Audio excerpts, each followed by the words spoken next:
जय हिंद साथियों, नमस्कार। ट्रिपल सी एग्जाम में लिब्रे ऑफिस कैल्क के काफी सारे फार्मूले हर बार पूछे जाते हैं। यहां पर जो फार्मूले आप सामने देख रहे हैं, इन फार्मूलों को तो हम डिस्कस ही करेंगे, साथ ही साथ जो क्वेश्चंस फार्मूले से संबंधित पूछे जाते हैं वह भी मैं आपको बताऊंगा। जैसे कि ट्रांसपोज फंक्शन कैसे काम करता है, अगर हम G7 सेल पर हैं तो होम बटन प्रेस करने पर हम किस सेल पर पहुंच जाएंगे, सूत्र लगाने के लिए हम किस फंक्शन का उपयोग करते हैं। ऐसे जो क्वेश्चन एग्जाम में पूछाते हैं वह मैं आपको बताऊंगा। साथ ही साथ यहां पर हम sum, product, max, min, ceiling floor, count, count A, average, ABS, fact, quotient, trunc, rand between round और एग्जाम में कभी कभी ऐसा जो फार्मूला पूछ लेता है कि इसका परिणाम क्या होगा, यह सब कुछ मैं आपको बताऊंगा।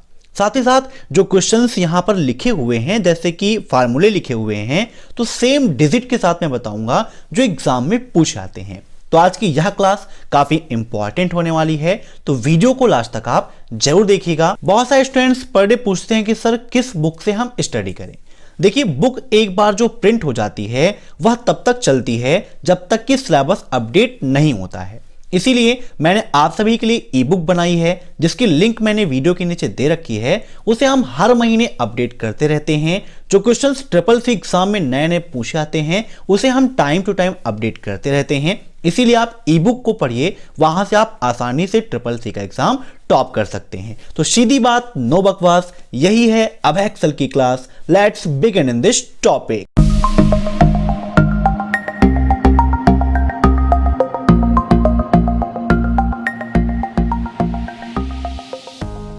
दोस्तों, सबसे पहले हम बात करेंगे कि हम कोई भी फार्मूला होता है उसकी शुरुआत कैसे करते हैं।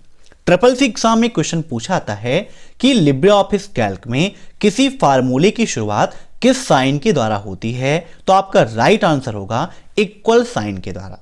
कोई भी फार्मूला यूज करना है, बिना इक्वल के आप फार्मूले का उपयोग नहीं कर सकते हैं। दूसरी चीज, फार्मूले का उपयोग करने के लिए आपको जानना है सेल एड्रेस के बारे में, क्योंकि एग्जाम में सेल एड्रेस देकर ही क्वेश्चन पूछा आता है। तो पहले आप जान लीजिए कि सेल एड्रेस क्या होता है। दोस्तों, सेल एड्रेस बनता है आपका कॉलम और रो से मिलकर। जैसे अभी प्रेजेंट टाइम पर हम कॉलम में हैं। किस कॉलम में हैं? सी कॉलम में हैं। और रो नंबर कौन सा है? 3 है ना। तो यहां पर नेम बॉक्स में आप देखेंगे तो इसका एड्रेस दिखाई दे रहा है C3। अब जैसे यहां पर सम लिखा हुआ है, हमने क्लिक कर दिया तो कहां पर है? ए कॉलम और 1 रो में है, इसीलिए A1। अगर हमने यहां पर क्लिक किया तो अभी किस कॉलम में? हम ए कॉलम पर, 7 रो पे तो A7। इस प्रकार से हमारा सेल एड्रेस बनता है। और सेल एड्रेस कहां प्रदर्शित होता है? तो A7 सेल में होता है। दूसरी चीज एक यह पूछी जाती है कि जो भी हम वैल्यू किसी सेल में इंटर करते हैं, मींस जैसे अभी इस सेल में मैंने लिखा अभय एक्सेल, तो यह वैल्यू और कहां पर प्रदर्शित होती है, यह क्वेश्चन भी ट्रिपल सी एग्जाम में काफी पूछा जाता है। तो ये हमारा प्रदर्शित होता है फार्मूला बार में, जिसे हम इनपुट लाइन भी कहते हैं। ठीक है, तो ये तो हो गई बेसिक चीजें। अब बात करते हैं हम फार्मूले की। सम फार्मूला कैसे काम करता है, सम फार्मूले का क्या उपयोग होता है, पहले आप ये समझ लीजिए। सम फार्मूले का काम होता है जोड़ना। ठीक है, तो ये क्या करता है? नंबर्स को जोड़ता है। टेक्स्ट को जोड़ने का काम नहीं करता है, नंबर्स को जोड़ने का काम करता है। कई तरीके से आप फार्मूले को लगा सकते हैं, तो जितने भी तरीके हैं वो सारे तरीके एक्सप्लेन करके मैं आपको समझाता हूं। देखिए, पहले यहां पर हम कुछ नंबर्स लिख लेते हैं, जैसे मैंने 12, 15, 96, कुछ भी आप लिख लीजिए। एक तरीका है आपका इक्वल सम, ब्रैकेट लगाइए। कोई भी फार्मूला है बिना इक्वल के स्टार्ट नहीं होगा, तो इक्वल सम। अब यहां पर जो आपके सामने आ गया है इसको हम बोलते हैं पैरामीटर। क्या बोलते हैं? पैरामीटर। अब यहां पर number 1 common number 2 common number 3, means जितने भी नंबर आपको जोड़ने हैं वो नंबर आपको सिलेक्ट करने पड़ेंगे। तो मान लीजिए हमें इसको जोड़ना है, सिलेक्ट किया, कॉमा लगाया, 15 को जोड़ना है तो सिलेक्ट किया और ब्रैकेट क्लोज कर दिया, एंटर कर दिया। ठीक है, तो एक तरीका यह हो गया कि आप कॉमा लगा के नंबर्स को सिलेक्ट करके जोड़ सकते हैं। अब मान लीजिए कोई एक रेंज आपको दे दी जाए और वो पूरे नंबर्स आपको जोड़ने हों तो उसके लिए क्या करेंगे, इक्वल सम, ब्रैकेट लगाएंगे और पूरी रेंज को एक बार में सिलेक्ट कर लेंगे। पूरी रेंज को डिफाइन करने के लिए कॉलन साइन का उपयोग होता है। किसका, कॉलन, ठीक है, याद रखिएगा। अब यहां पर ब्रैकेट को क्लोज कर देंगे, एंटर कर देंगे तो पूरे का एक बार में आंसर आ गया। अगर मैं आपसे अब ये कहूं कि भैया हमारी माउस से हो गई है लड़ाई, हमें माउस का उपयोग नहीं करना है, कीबोर्ड से ही हमें इन नंबर्स को जोड़ना है, तो हम क्या करेंगे? क्या आपने कभी ऐसा ट्राई किया है बिना माउस के ऐड करना, प्रोडक्ट, मैक्स, मिन, कुछ भी? तो देखिए, जब आप करते हैं इक्वल सम, किसी भी नंबर को, किसी भी सेल को करते हैं सेलेक्ट, तो वहां पर वो नंबर नहीं, सेल का एड्रेस आता है। तो भैया जब हम सेलेक्ट करते हैं नंबर को, सेल एड्रेस आता है, तो क्या हम जब सेल एड्रेस लिखेंगे तो वो सेल नहीं सेलेक्ट होगा? बिल्कुल होगा। अब उसके नीचे भी जोड़ना है तो हमने देखिए लिख दिया B2, फिर हमने लिख दिया B3, ब्रैकेट को हम कर देते हैं बंद और इंटर कर देते हैं, तो देखिए राइट आंसर आ गया। ऐसे ही कोई रेंज हमें जोड़नी है, हम रेंज को थोड़ा सा और लंबा कर लेते हैं। अब यहां पर पूरी रेंज को एक बार में जोड़ना है तो इक्वल सम किया, ब्रैकेट लगाया। अब रेंज का पहला नंबर कौन सा है? B1 है ना। 12 किस कॉलम में? B कॉलम में। किस रो में? 1 में। तो क्या हो जाएगा? B1। और पूरी रेंज को डिफाइन करने के लिए B1 के बाद हम कॉलन का उपयोग करेंगे। जो भी हमारी रेंज है कहां तक है? 12 तक है। 12 किस में है? देखिए B कॉलम में 5वें नंबर पे, तो क्या हो जाएगा? B5। देन ब्रैकेट को क्लोज कर देंगे और इंटर कर देंगे, तो देखिए यहां पर पूरे का टोटल आ गया। तो इस प्रकार से आप बिना माउस के सेल एड्रेस के द्वारा जोड़ सकते हो, ठीक है। अब इसके बाद बात आती है प्रोडक्ट की, ठीक है। प्रोडक्ट फार्मूले का उपयोग क्या होता है आप ये समझ लीजिए। प्रोडक्ट फार्मूला क्या करता है? गुणा करने का अर्थात मल्टीप्लाई करने का काम करता है। कैसे करता है? देखिए, इक्वल प्रोडक्ट, ब्रैकेट लगाते हैं। यहां पर जैसे मुझे 12 को मल्टीप्लाई करना है 12 से या 15 से, तो मैंने इसको सेलेक्ट किया, कॉमा लगाया, 15 को सेलेक्ट किया, ब्रैकेट को क्लोज और इंटर कर दिया, तो दोनों का मल्टीप्लिकेशन आ गया। तो प्रोडक्ट फार्मूला कैसे काम करता है? गुणा करने का, ठीक है। अब इसके बाद बात आती है मैक्स और मिन की। काफी बार एग्जाम में इन दोनों फार्मूलों को कंबाइन करके पूछा जाता है। क्वेश्चन पूछ लेता है इक्वल मैक्स, एक रेंज आपको दे देगा, जैसे कि हमने B1 कॉलन B5 ले लिया, प्लस मिन यहां पर दे दिया साथ में, और फिर यहां पर आपसे वही रेंज B1 कॉलन B5। तो बताइए इसका आंसर क्या होगा? तो जब आपको पता होगा कि मैक्स फार्मूला क्या करता है और मिन फार्मूला क्या करता है, तो आप आसानी से आंसर दे सकते हैं। जैसे ही हम एंटर प्रेस करते हैं तो एग्जीक्यूट होकर हमें आंसर मिल जाता है 108 अर्थात 108। कैसे हुआ? तो मैक्स फार्मूला क्या करता है? ये सबसे बड़ी संख्या बताता है। यहां पर सबसे बड़ी संख्या कौन सी है? 96 है, और सबसे छोटी 12 है। तो 96 में 12 को ऐड करेंगे तो 108 ही हमारा आंसर आएगा, ठीक है। 180 तो प्रोडक्ट का है, 108 हमारा राइट आंसर हुआ था। देख लीजिए, इक्वल मैक्स, ब्रैकेट लगाते हैं, ये पूरी रेंज हम सेलेक्ट कर लेते हैं, जितना भी हमें सेलेक्ट करना है। हमें B5 तक चाहिए, इंटर, 96 आ गया। ऐसे ही मिनिमम वैल्यू देखने के लिए मिन फार्मूले का उपयोग करते हैं। ये पूरी रेंज हम सेलेक्ट कर लेते हैं 12 तक, ठीक है। B1 कॉलन B5, तो यहां पर 12 आ गया। अब इन दोनों को ऐड करना है तो इक्वल सम, और इन दोनों को सेलेक्ट कर लीजिए, इंटर कर लीजिए, देखिए 108 हमारा आंसर आ गया। तो इस प्रकार से आप मैक्स और मिन फार्मूले का उपयोग कर सकते हैं। अब बात आती है most important formulas, ceiling and floor. Ceiling and floor हर बार ट्रिपल-सी एग्जाम में पूछाते हैं। दो में से एक क्वेश्चन फिक्स है और क्वेश्चंस को घुमा के पूछता है। कभी पॉजिटिव वैल्यू, कभी एक वैल्यू नेगेटिव, कभी आगे की वैल्यू नेगेटिव, कभी पीछे की वैल्यू नेगेटिव, और कभी दोनों वैल्यू नेगेटिव, और काफी सारी समस्याएं आपके सामने होती हैं। तो सेलिंग और फ्लोर को ध्यान से आप समझिएगा। एक एग्जाम्पल के तौर पर देखें तो कहते हैं ना सेलिंग फैन। सेलिंग फैन कहां पर होता है? छत में होता है, मींस ऊपर होता है। फ्लोर मतलब फर्श, फर्श मतलब नीचे। तो सेलिंग फार्मूला क्या करता है?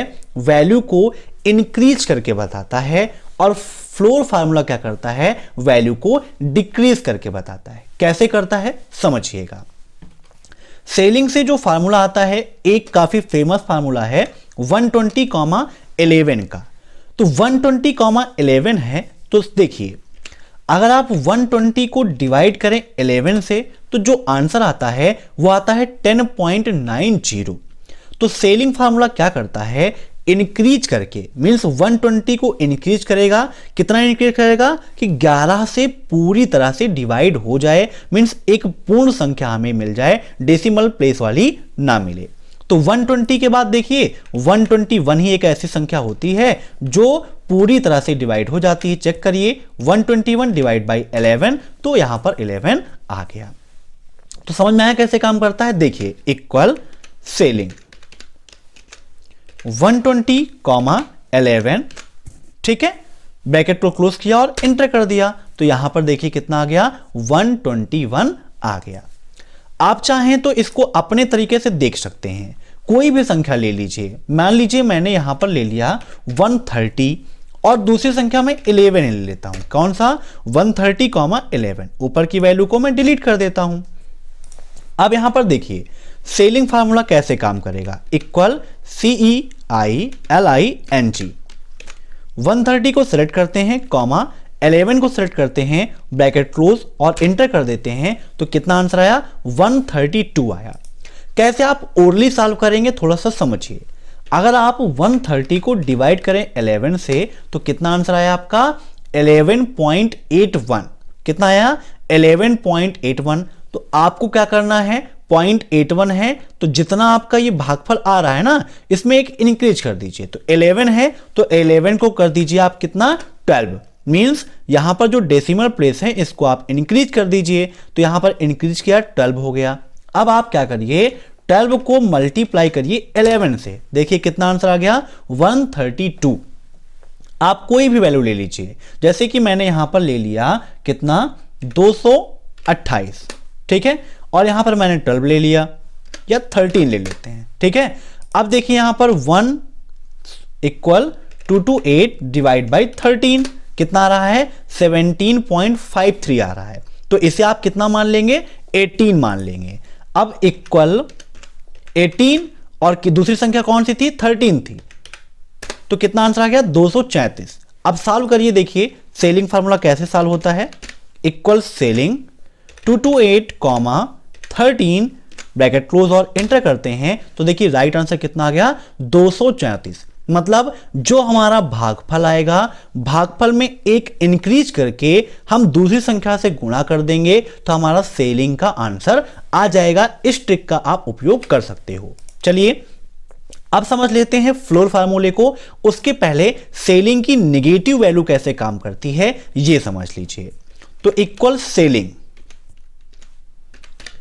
अगर यहां पर किसी भी संख्या को हम नेगेटिव कर देते हैं, जैसे कि -97,7, ये सेम टू सेम डिजिट में ऐसे पूछा जाता है, ब्रैकेट क्लोज और एंटर कर देंगे तो एरर आएगा। मींस सेलिंग फार्मूले के अंतर्गत अगर कोई भी वैल्यू, मींस एक सिंगल वैल्यू नेगेटिव है, जैसे कि 97 को पॉजिटिव किया, इस बार दूसरी वैल्यू को हमने नेगेटिव कर दिया और एंटर कर दिया, तो यहां पर एरर आएगा। लेकिन एक चीज याद रखिए, इससे संबंधित एक फार्मूला और पूछा जाता है, जहां पर अगर दोनों वैल्यू नेगेटिव दे दिया, मींस पहली वैल्यू भी नेगेटिव और दूसरी वैल्यू भी नेगेटिव, तो ये फार्मूला जस्ट अपोजिट वर्क करने लगता है। मींस अगर दोनों वैल्यू नेगेटिव है तो सेलिंग फार्मूला फ्लोर फार्मूले का वर्क करेगा। किस फार्मूले का, फ्लोर का। अगर आप पॉजिटिव में देखें तो इक्वल फ्लोर 97,7 की वैल्यू कितनी आती है, +91 आती है। सेलिंग इंक्रीज करता है, लेकिन जब दोनों वैल्यू नेगेटिव होंगी तो वो फ्लोर फार्मूले का वर्क करेगा। इस चीज को आप अपने माइंड में हमेशा रखिएगा, क्वेश्चन में एग्जाम में पूछता है तो वहां पर आप कंफ्यूज हो जाते हैं। अब देखते हैं फ्लोर फार्मूले को। तो फ्लोर फार्मूला क्या करता है, वैल्यू को डिक्रीज करता है। जैसे कि यहां पर वैल्यू है 97 और दूसरी वैल्यू है 7, है ना। तो 7 को डिवाइड नहीं करना है, 97 को डिवाइड करना है किससे, 7 से। तो हमारी वैल्यू कितनी आती है, 13.85 आती है। मींस पूरी तरह से डिवाइड नहीं हो रही है ना। जब डिवाइड नहीं हो रही है तो यहां पर फ्लोर फार्मूला लगाइए, इक्वल फ्लोर 97,7 ब्रैकेट क्लोज और इंटर कर देंगे तो यहां पर हमारा आंसर कितना आ गया 91। मींस वैल्यू हमारी डिक्रीज हो गई, डिक्रीज होकर हमारी वैल्यू कितनी आ गई 91। याद रखिए काफी इंपॉर्टेंट है। ऐसे ही फ्लोर फार्मूले में अगर कोई भी वैल्यू निगेटिव है, कोई एक वैल्यू FLOOR जैसे कि -97,7 ब्रैकेट क्लोज और इंटर कर देंगे तो यह भी एरर आएगा। मींस दो में से कोई भी वैल्यू अगर आपकी निगेटिव है तो आपका आंसर कितना आएगा, हमेशा एरर ही आएगा। फ्लोर फार्मूले को सॉल्व करने की एक छोटी सी ट्रिक आप ये लगा सकते हैं, जैसे कि यहां पर देखिए 97,7 था, एंटर किया 91 आ गया। तो यहां पर कैसे निकालेंगे, जो आपका भागफल आ रहा है यहां पर जैसे 13.85 आ रहा है तो सेलिंग वाले में इंक्रीज करके 14 किया था, यहां पर इंक्रीज नहीं करना है, जो हमारा भागफल आ रहा है हम इसी को ले लेंगे। तो यहां पर हमने सिर्फ 13 को ले लिया। अब देखिए 13 को मल्टीप्लाई करिए 7 से तो हमारा आंसर कितना आ गया 91। तो इस प्रकार से आप इसका उपयोग कर सकते हैं। वहीं अगर फ्लोर में दोनों वैल्यू निगेटिव हैं, जैसे कि -97 -7 ब्रैकेट क्लोज, तो अब ये काम करेगा किसका, सेलिंग का। देखिए इंटर कर दिया तो -98 आ गया। जब दोनों वैल्यू नेगेटिव हो जाएंगी तो सेलिंग करेगा काम फ्लोर का और फ्लोर करेगा काम सेलिंग का, याद रखिए। अब एग्जाम में काफी पूछा आता है काउंट फार्मूला। काउंट फार्मूला कैसे काम करता है समझिएगा। जैसे यहां पर कुछ नंबर्स लिखे हुए हैं, है ना, यहां पर और नंबर्स हम कम कर देते हैं ताकि आसानी से समझ में आए आपको। अब कुछ नंबर यहां पर लिखे हैं इक्वल काउंट, इन नंबर्स को मैंने सेलेक्ट किया। ऐसे एग्जाम में क्वेश्चन देता है कि equal count B1 colon B4 का मान क्या होगा, जहां पर B1 equal to 12, B2 equal to 15, B3 equal to 96 and B4 equal to 85। Bracket को क्लोज और इंटर कर देते हैं तो यहां पर राइट आंसर कितना आ गया 4। 4 कैसे हुआ, काउंट फार्मूला नंबर्स की काउंटिंग करता है, ठीक है। कभी कभी एग्जाम में क्वेश्चन ये देता है इक्वल काउंट 5, A, 9, B, 8 की वैल्यू क्या होगी या इसका परिणाम क्या होगा। और जब हम इंटर करते हैं तो राइट आंसर कितना आता है 3 आता है। सेम ऐसे क्वेश्चन आता है। तो यहां पर 3 कैसे हुआ, क्योंकि नंबर्स कितने हैं, देखिए 1 नंबर, 2 नंबर और 3 नंबर, यहां पर 3 न्यूमेरिक वैल्यू हैं, इसीलिए राइट आंसर कितना आ गया 3 आ गया। तो इससे एक चीज ये क्लियर होती है कि काउंट फार्मूला टेक्स्ट की काउंटिंग नहीं करता है, सिर्फ न्यूमेरिक वैल्यू की काउंटिंग करता है। अगर आप चाहते हैं टेक्स्ट और नंबर दोनों की काउंटिंग करे तो उसके लिए काउंट ए फार्मूले का उपयोग किया जाता है। देखिए इक्वल काउंट ए, ब्रैकेट लगाइए। अब यहां पर सेम नंबर लिखते हैं, जैसे हम 8, A, 9, B, 5, है ना, क्लोज कर देते हैं। 5 डिजिट्स यहां पर नहीं है, 3 डिजिट हैं, 2 अल्फाबेट हैं। इंटर करते हैं तो राइट आंसर कितना आया 5, क्योंकि इसने टेक्स्ट और नंबर दोनों को इंक्लूड किया है। समझ में आया काउंट फार्मूला और काउंट ए फार्मूला। अब बारी है एवरेज की। एवरेज मतलब क्या होता है, औसत निकालना। जैसे यहां पर कुछ नंबर्स लिखे हुए हैं, किसी में 12 है, किसी में 15 है, किसी में 96, किसी में 85। ऐसे ही कोई प्रोडक्ट्स हैं, उनका अगर आपको एवरेज निकालना है कि इनका एवरेज क्या होगा तो उसके लिए क्या करेंगे, इक्वल एवरेज।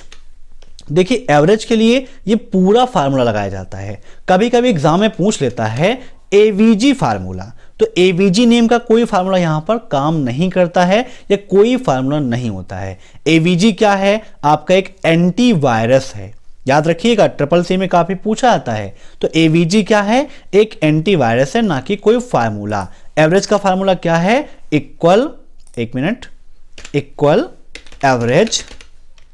अब इनका औसत निकालना है तो इनको हमने सेलेक्ट कर लिया, ब्रैकेट को क्लोज कर दिया और इंटर कर दिया, तो इनका जो औसत है वो आ गया 52। तो इस प्रकार से आप एवरेज निकाल सकते हैं। मैथ्स में आप सभी ने एवरेज को पढ़ा भी होगा।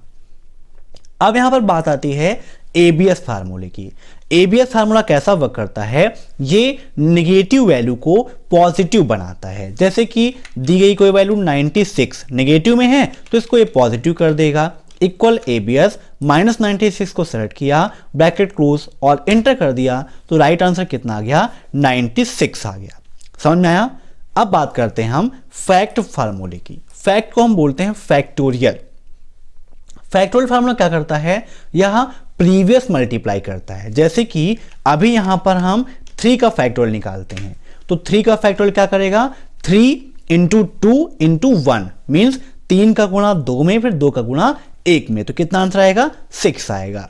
ऐसे ही हम फैक्ट 5 कर लेते हैं, तो 5 क्या करेगा, 5 into 4 into 3 into 2 into 1 means 1 तक प्रीवियस में मल्टीप्लाई होता है। तो यहां पर वैल्यू कितनी आ गई, 120। 120 कैसे, देखिए equal 5 multiply 4 multiply 3 multiply 2 multiply 1 equal to कितना आ गया, 120।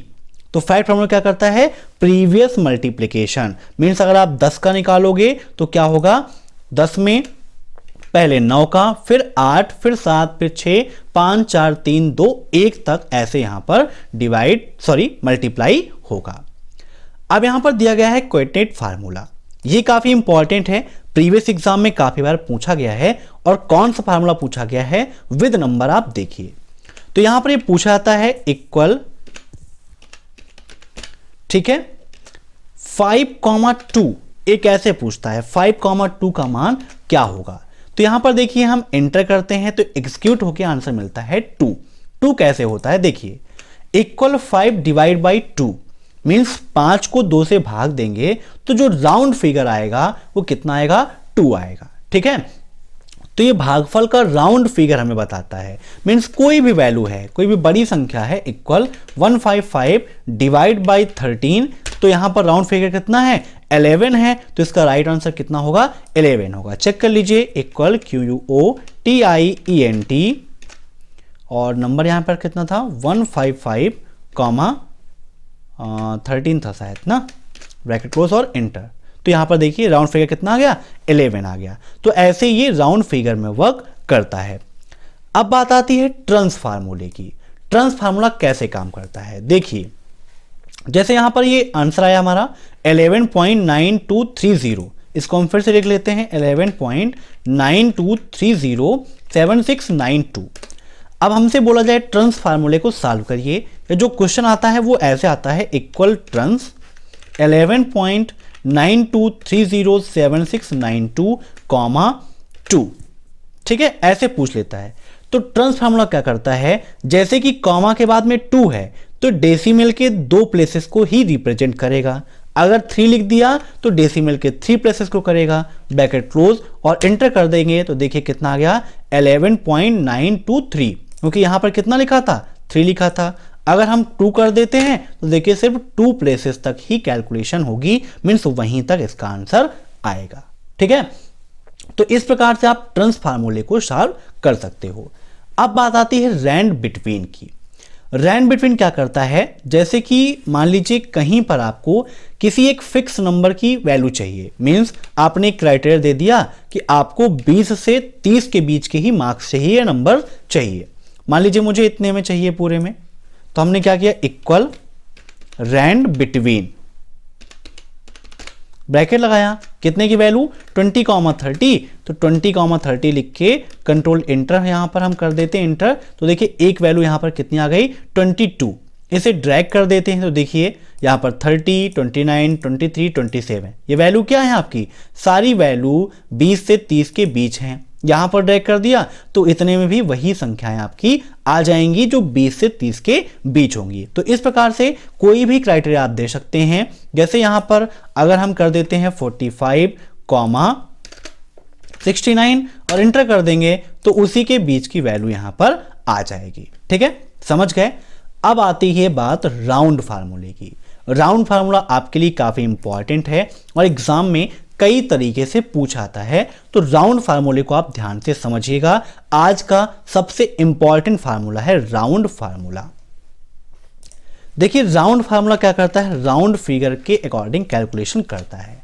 जैसे कि एक क्वेश्चन आता है, इक्वल राउंड 2.16, 0 का मान क्या होगा, एक क्वेश्चन हो गया। दूसरा क्वेश्चन पूछता है 2.16, 1 का मान क्या होगा। इन दोनों को पहले हम सॉल्व करके समझाते हैं, थोड़ा सा समझिएगा। राउंड फार्मूले में सबसे पहले आपको देखना है कि कॉमा के बाद कितना लिखा हुआ है। अगर कॉमा के बाद 0 है तो आपको डेसिमल के बाद पहले नंबर को देखना है कि वह 5 या 5 से बड़ी है या फिर छोटी है। यहां पर कितना है, 0 है, तो हम किसको देखेंगे, 1 को देखेंगे। 1 हमारी 5 से छोटी है। अगर यहां पर 1 लिखा है तो डेसिमल के बाद सेकंड प्लेस को देखना है। सेकंड प्लेस कितना है हमारा, 6 है। 6 हमारा 5 से बड़ा है। अगर यहां पर हम थोड़ा सा इंक्रीज कर देते हैं, 2 लिखा हुआ है तो तीसरी संख्या को, ऐसे ही 3 लिखा हुआ है तो हम चौथी संख्या को देखते हैं कि 5 या 5 से बड़ी है या फिर छोटी है। अगर 5 या 5 से बड़ी है तो उसके जस्ट आगे वाले में एक ऐड कर देते हैं। अगर छोटी है तो उसके जस्ट आगे जितना लिखा हुआ है वही हमारा आंसर हो जाएगा। जैसे यहां पर कॉमा के बाद में क्या है, 3 है ना, तो 3 है तो हम किस वैल्यू को देखेंगे, फोर्थ वैल्यू को। फोर्थ वैल्यू कितनी है, 9 है। 9 5 से बड़ी है तो जस्ट आगे वाले में एक ऐड हो जाएगा। मींस इसका राइट आंसर कितना आएगा, 2.169। देखिए इंटर कर दीजिए तो यही आपका आंसर हो गया। तो फिर से देखिए, इक्वल राउंड 2.16, 0 किया तो 0 करने पर पहली संख्या को देखना है। पहली संख्या कौन सी है, 1 है, 5 से छोटी है, तो उसके आगे कितना लिखा हुआ है, 2 लिखा हुआ है, तो 2 हमारा आंसर हो गया, है ना। ऐसे ही इक्वल राउंड 2.16, 1 कर देते हैं। तो 1 करने पर किसको देखना है, किस प्लेस को, सेकंड प्लेस को। सेकंड प्लेस क्या है, 6 है, 5 से बड़ी है, तो जस्ट आगे वाले में एक ऐड होगा, तो एक में एक ऐड हो जाएगा, कितना हो जाएगा, 2 हो जाएगा। इंटर प्रेस कर दीजिए तो यहां पर देखिए राइट आंसर कितना आ गया, 2.2। समझ में आया। अब जो नेगेटिव वैल्यू पूछता है थोड़ा इसको समझिए भैया, ये इंपॉर्टेंट है। Equal round 1775, -2। अब आप कहेंगे सर जी अभी तो बताया था 0 1 2 3 4 को, अब निगेटिव वैल्यू कहाँ आ गई, यहां दशमलव का कोई अता पता है ही नहीं, अब कैसे सॉल्व करेंगे, ये कंफ्यूजन होती है, इसको समझिए। Equal round 1775, -2। जब भी कोई वैल्यू माइनस में आएगी तो इसको आपको फटाफट तोड़ना है डेसिमल में। -2 का मतलब 2 अंक पहले दशमलव लगा देना है, -1 का मतलब 1 अंक पहले, -3 का मतलब 3 अंक पहले, -4 का मतलब 4 अंक पहले। तो यहां पर जो क्वेश्चन आता है वो 2 वाला आता है अधिकतर में, ठीक है। तो 1775, -2 है। अगर आप इसे दशमलव में तोड़ना चाहते हैं तो क्या हो जाएगा, ये 17.75, 0। 0 क्यों हो गया, क्योंकि -2 को हमने डेसिमल में कन्वर्ट कर दिया। अब 0 है तो हम किसको देखेंगे, पहली संख्या को। पहली संख्या कौन सी है, 7 है, तो 7 है तो आगे वाले में क्या होगा, एक ऐड हो जाएगा, तो 17 में एक ऐड होगा, कितना हो जाएगा, 18। तो राइट आंसर कितना आएगा, 18 आया। लेकिन 18 किस अकॉर्डिंग है, जब 0 होगा तब। अब इस 18 को वही -2 वाले फॉर्म में जब ले जाएंगे तो -2 था तो यहां पर 2 0 आगे ऐड हो जाएंगे, मींस राइट आंसर कितना होगा, 1800। अगर यहीं पर -3 होता तो 18 के बाद 3 0 हो जाते। ऐसे हम सॉल्व करते हैं, मींस जितनी वैल्यू नेगेटिव में लिखी होगी बाद में उतने 0 हमें ऐड भी करने होंगे। अगर -4 होगा तो 4 0 हमारे आंसर जो भी आएगा उसके बाद ऐड हो जाएंगे, या आप याद रखिएगा। कभी कभी क्वेश्चन ऐसे दे देता है, इक्वल राउंड 17.75, -1 की वैल्यू क्या होगी। अब यहां पर डेसिमल भी दिया है, माइनस भी ऐड कर दिया, एक और कंफ्यूजन। तो कंफ्यूज नहीं होना है। देखिए अभी यहां पर 17.75 है, अब यहां पर फिर से -1 दे दिया। -1 का मतलब एक अंक पर और दशमलव, तो हमारा जो दशमलव था वो क्या हो गया, इंक्रीज हो गया।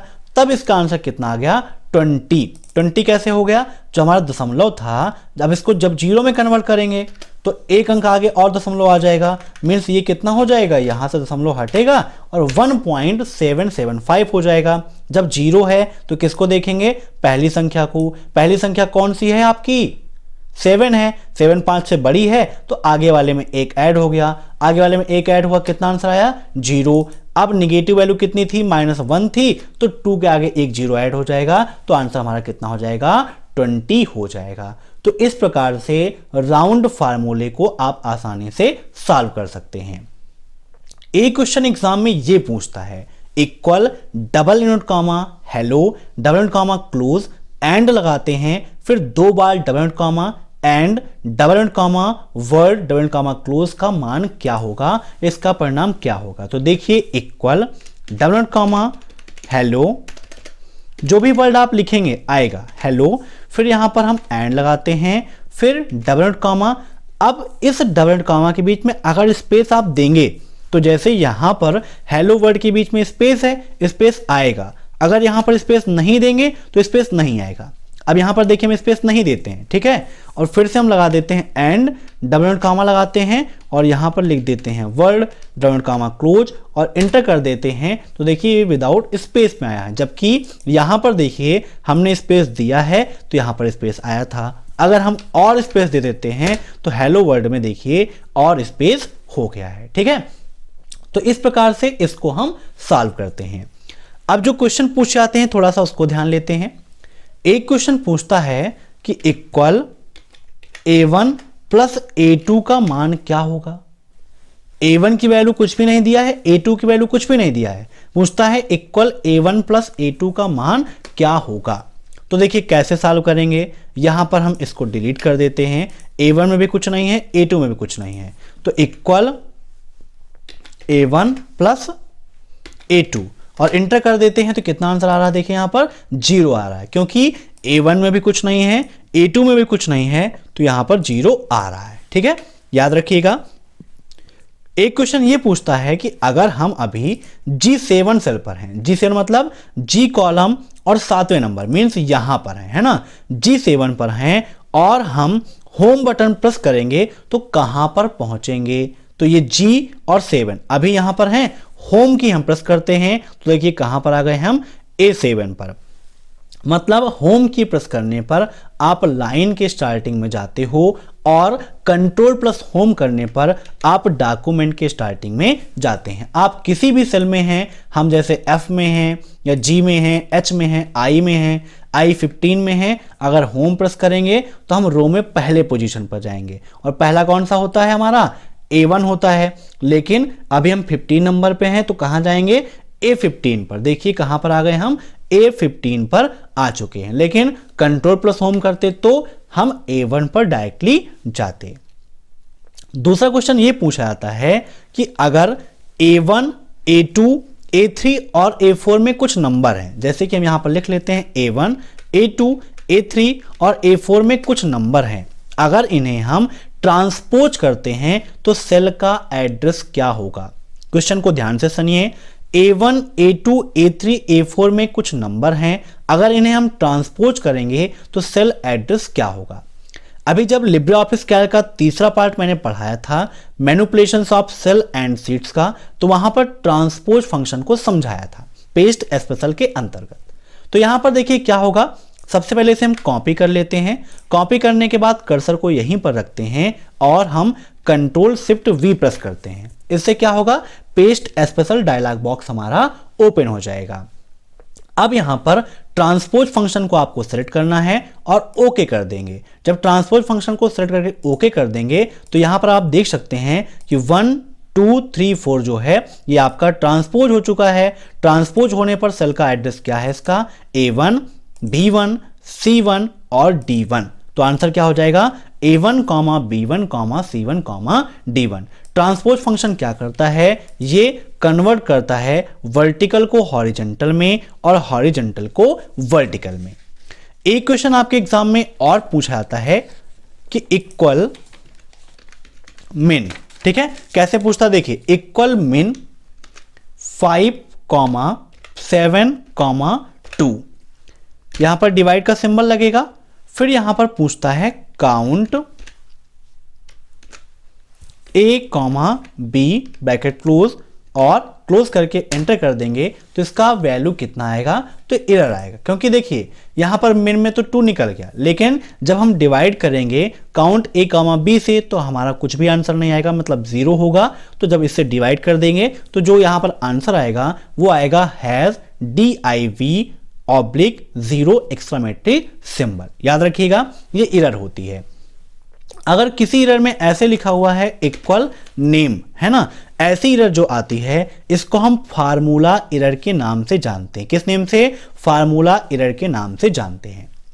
एक क्वेश्चन एग्जाम में अभी प्रीवियस में पूछा गया था कि B1 से लेकर, ये आपका B1 है, B1 से लेकर पूरे सेल को जोड़ने के लिए हम किसका उपयोग करेंगे या इसका जो वैल्यू है वो क्या आएगा। तो B1 से जोड़ना है पूरे सेल को, पूरे सेल का मतलब क्या हो गया, B1 से लेकर 10,48,576।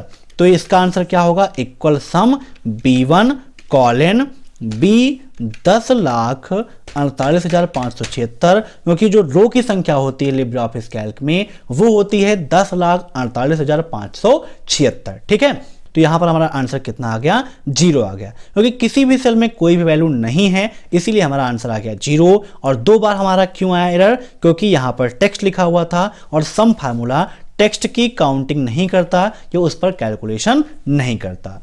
तो ये था आज लिब्रे ऑफिस कैल्क का फंक्शन। मैं आशा करता हूं कि आपको सभी फंक्शन समझ में आए होंगे। अगर आपका कोई प्रश्न है तो आप कमेंट बॉक्स में हमसे वह प्रश्न पूछ सकते हैं। आपके लिए मैं स्पेशली वीडियो बनाऊंगा। जो भी आपका टॉपिक नहीं तैयार है आप कमेंट बॉक्स में बताइए, आपके लिए स्पेशल वो क्लासेस जरूर होंगी, क्योंकि यह परिवार आपका है। तो इस परिवार की जितनी भी क्लासेस होंगी आपके अकॉर्डिंग ही होंगी। तो आप सभी अपना प्यार लाइक के रूप में और कमेंट के रूप में दीजिएगा। वीडियो को आप ज़्यादा से ज़्यादा शेयर कर दीजिए ताकि ज़्यादा से ज़्यादा स्टूडेंट्स इस वीडियो को देख सकें और कैल्क के जो भी फार्मूले एग्जाम में पूछे आते हैं उन्हें आसानी से तैयार कर सकें और ट्रिपल एग्जाम को टॉप कर सकें। Thanks for watching my video. फिर मिलते हैं नेक्स्ट क्लास में, तब तक के लिए बाय बाय। और ट्रिपल सी एग्जाम की महामैराथन क्लास आप सभी जरूर देखिएगा, क्योंकि वहां पर 1100 मोस्ट इंपॉर्टेंट क्वेश्चन हमने डिस्कस किए हैं जो ट्रिपल सी एग्जाम के लिए बहुत ज़्यादा इंपॉर्टेंट है। Thanks for watching my video.